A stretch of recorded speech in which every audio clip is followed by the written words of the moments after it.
O plano nasceu em segredo. Bem no interior da Ucrânia, forças especiais trabalharam durante 18 longos meses. Chamaram-lhe Operação Teia de Aranha. Era uma ideia ousada, quase inacreditável. O objetivo era atacar em profundidade na Rússia. Ninguém sabia se funcionaria. Os riscos eram enormes. Mas a Ucrânia sentiu que tinha de fazer algo audaz. A guerra arrastava-se há demasiado tempo. Esta operação foi concebida para mudar o equilíbrio, para mostrar que a Ucrânia conseguia ir muito além das suas fronteiras. Cada detalhe foi verificado muitas vezes. O sucesso desta missão dependia de um sigilo perfeito e de uma execução impecável, um testemunho da resiliência e engenhosidade ucraniana face a um adversário maior. Os drones eram pequenos, mas a sua missão era enorme. Estavam habilmente escondidos. Alguns estavam dentro de contentores de carga especiais. Outros estavam guardados em abrigos montados em caminhões. Alguns estavam mesmo escondidos sob os telhados de caminhões de aspecto comum. Estes esconderijos foram feitos à medida. Tinham de ser perfeitos para evitar a deteção. Os próprios drones esperavam, silenciosos e invisíveis. Eram armas de um novo tipo de guerra, uma guerra de sombras e surpresas. A criatividade envolvida no seu ocultamento dizia muito sobre a determinação em superar desvantagens tecnológicas e numéricas, transformando objetos do dia-a-dia em veículos de importância estratégica.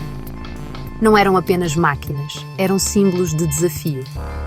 Estes caminhões iniciaram então uma longa viagem. Percorreram quase 5.000 quilómetros pela vasta terra da Rússia. Muitos dos motoristas não tinham ideia do que transportavam. Estavam apenas a fazer o seu trabalho, a mover carga de um lugar para outro. Isto tornou a operação ainda mais engenhosa. Usou a própria rede de transportes da Rússia contra si mesma. Os drones moveram-se como fantasmas através do território inimigo. Cada quilómetro percorrido era uma pequena vitória, um passo mais perto dos alvos designados. O desafio logístico era imenso, exigindo um timing e uma coordenação precisos em grandes distâncias. Tudo isto mantendo o máximo sigilo para evitar a descoberta prematura pelas autoridades russas. Os drones permaneceram inativos, aguardando o sinal crucial. Estavam espalhados pela Rússia, perto de importantes instalações militares. Cada um era uma pequena e adormecida ameaça. A tensão devia ser incrível para aqueles que sabiam. Estavam à espera do momento certo para despertar estas assas escondidas. Esta operação não se tratava apenas de danos físicos. Tratava-se também de psicologia. O seu objetivo era semear a paranoia no interior da Rússia. Procurava provar que nenhum lugar era verdadeiramente seguro. A espera silenciosa foi quase tão importante quanto o próprio ataque. Um período de antecipação tranquila antes da tempestade que estava prestes a ser desencadeada, alterando as percepções de segurança. A 1 de junho de 2025, a espera tinha terminado. O sinal foi enviado. Por toda a Rússia, mecanismos ocultos ganharam vida. Gatilhos remotos abriram os compartimentos secretos nos caminhões e contentores. Os drones escondidos foram subitamente revelados. Depois, lançaram-se. Enxames deles subiram aos céus. Um relatório mencionou 117 drones no ar. Foi um ataque coordenado, cuidadosamente cronometrado. A teia de aranha estava agora ativa. Anos de planeamento culminaram nestes momentos críticos. Os drones, outrora adormecidos, agora enchiam o ar com um zumbido determinado, dirigindo-se para os seus alvos de alto valor com precisão.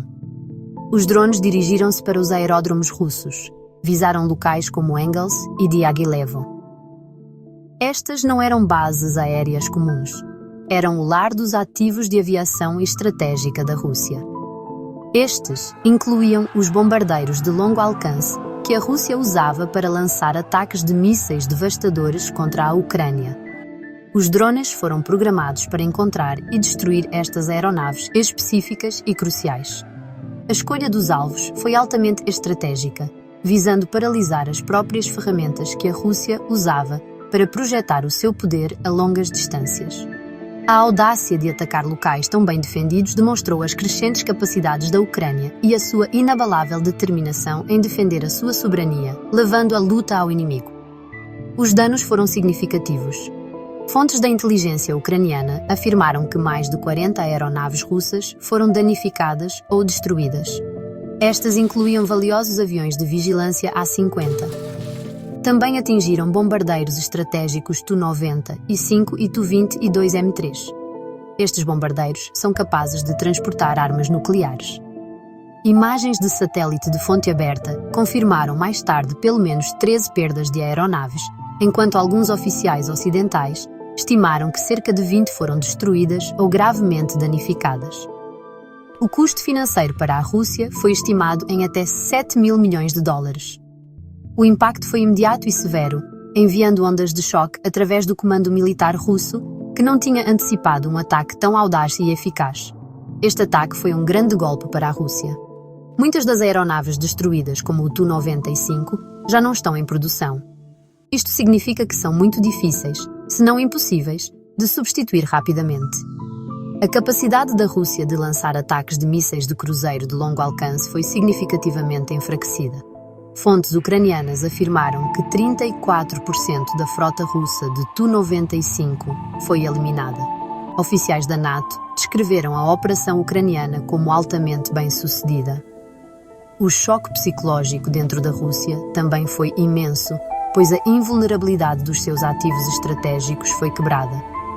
A operação seria estudada por especialistas militares em todo o mundo como uma nova forma de guerra assimétrica. A resposta russa foi rápida e previsível. Foi cheia de fúria. As autoridades russas confirmaram rapidamente que lançariam um ataque retaliatório massivo contra a Ucrânia. Apenas dias depois, a 4 de junho, o presidente americano, Donald Trump, relatou uma conversa com Vladimir Putin.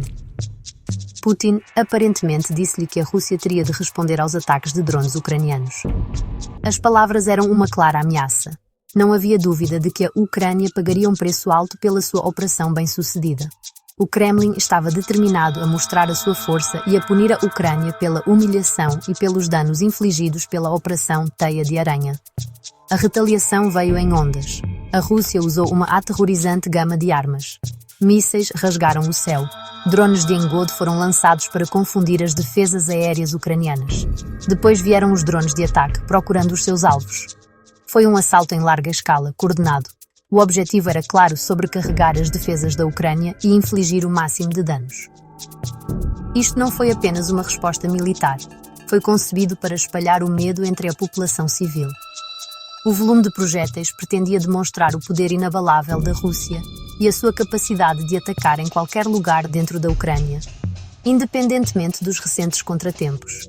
As cidades ucranianas encontraram-se na mira. As sirenes de ataque aéreo uivaram em Kyiv, a capital. Também soaram em Lutsk, em Chernihiv e em muitos outros lugares.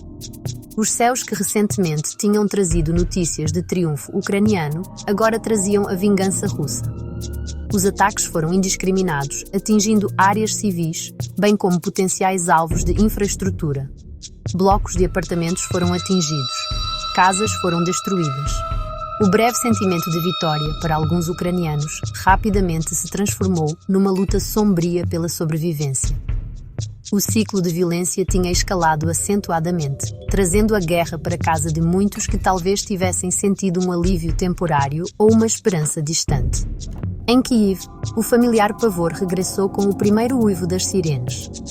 Para pessoas como Ana, uma mulher que vivia na cidade, o som era um sinal para procurar abrigo.